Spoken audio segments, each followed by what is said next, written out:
ইরানের বিরুদ্ধে যুদ্ধের খরচ মেটানোর সক্ষমতা ওয়াশিংটনের আছে, এর জন্য কর বাড়ানোর প্রয়োজন হবে না।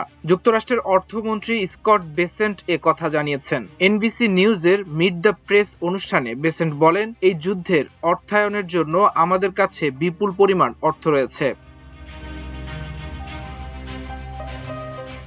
তবে সাম্প্রতিক বিভিন্ন সংবাদ মাধ্যমের প্রতিবেদনে বলা হয়, ইরান যুদ্ধের ব্যয় মেটাতে কংগ্রেসের কাছে অতিরিক্ত 20,000 কোটি ডলার বরাদ্দ চেয়েছে পেন্টাগন। এ প্রসঙ্গে বেসেন্ট বলেন, এই অর্থ মূলত সামরিক বাহিনীর ভবিষ্যৎ সক্ষমতা বৃদ্ধির জন্য চাওয়া হয়েছে।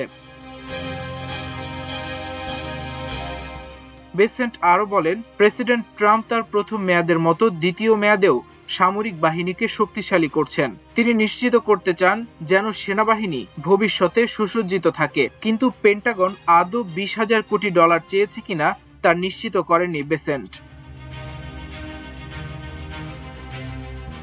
গত বছর যুক্তরাষ্ট্রের প্রতিরক্ষা খাতে বিশাল বরাদ্দ দেওয়া হয়। এরপর এই অতিরিক্ত তহবিলের আবেদন কংগ্রেসের তীব্র বিরোধিতার মুখে পড়েছে। ডেমোক্রেটদের পাশাপাশি রিপাবলিকান দলের কিছু সদস্যও এই প্রয়োজনীয়তা নিয়ে প্রশ্ন তুলেছেন। এদিকে তুরস্কের পররাষ্ট্রমন্ত্রী হাকান ফিদান যুদ্ধবিরতি প্রচেষ্টার অংশ হিসেবে ইরান ও মিশরের পররাষ্ট্রমন্ত্রীর সঙ্গে আলোচনা করেছেন। পাশাপাশি তিনি যুক্তরাষ্ট্র ও ইউরোপীয় ইউনিয়নের কর্মকর্তাদের সঙ্গেও কথা বলেছেন। রোববার তুরস্কের একটি কূটনৈতিক সূত্র বার্তা সংস্থা রয়টার্সকে এ খবর জানায়।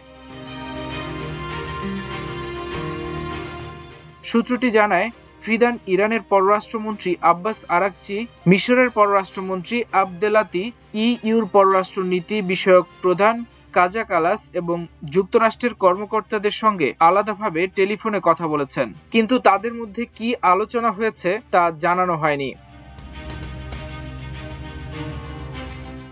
তুরস্কের সংবাদ সংস্থা আনাদুলু জানায়, গত মঙ্গলবার হাকান ফিদান রাশিয়ার পররাষ্ট্রমন্ত্রী সার্গেই লাভারভের সঙ্গে ইরান যুদ্ধ নিয়ে ফোনে কথা বলেন। রাশিয়ার সঙ্গে ইরানের সুসম্পর্ক রয়েছে।